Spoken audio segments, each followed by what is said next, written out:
सदा सत्स्वरूपं चिदानन्दकन्दं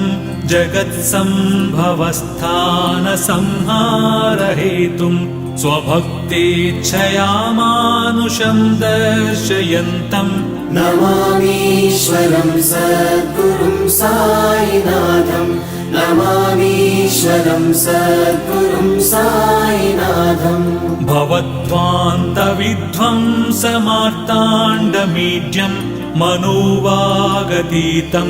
मुनिर्ध्यानगम्यं जगद्व्यापकं निर्मलं निर्गुणं त्वां नमामीश्वरं सद्गुरुं साईनाथं नमामीश्वरं सद्गुरुं साईनाथम् भवाम्बोधिमग्नार्दितानां जनानां स्वपादाश्रितानां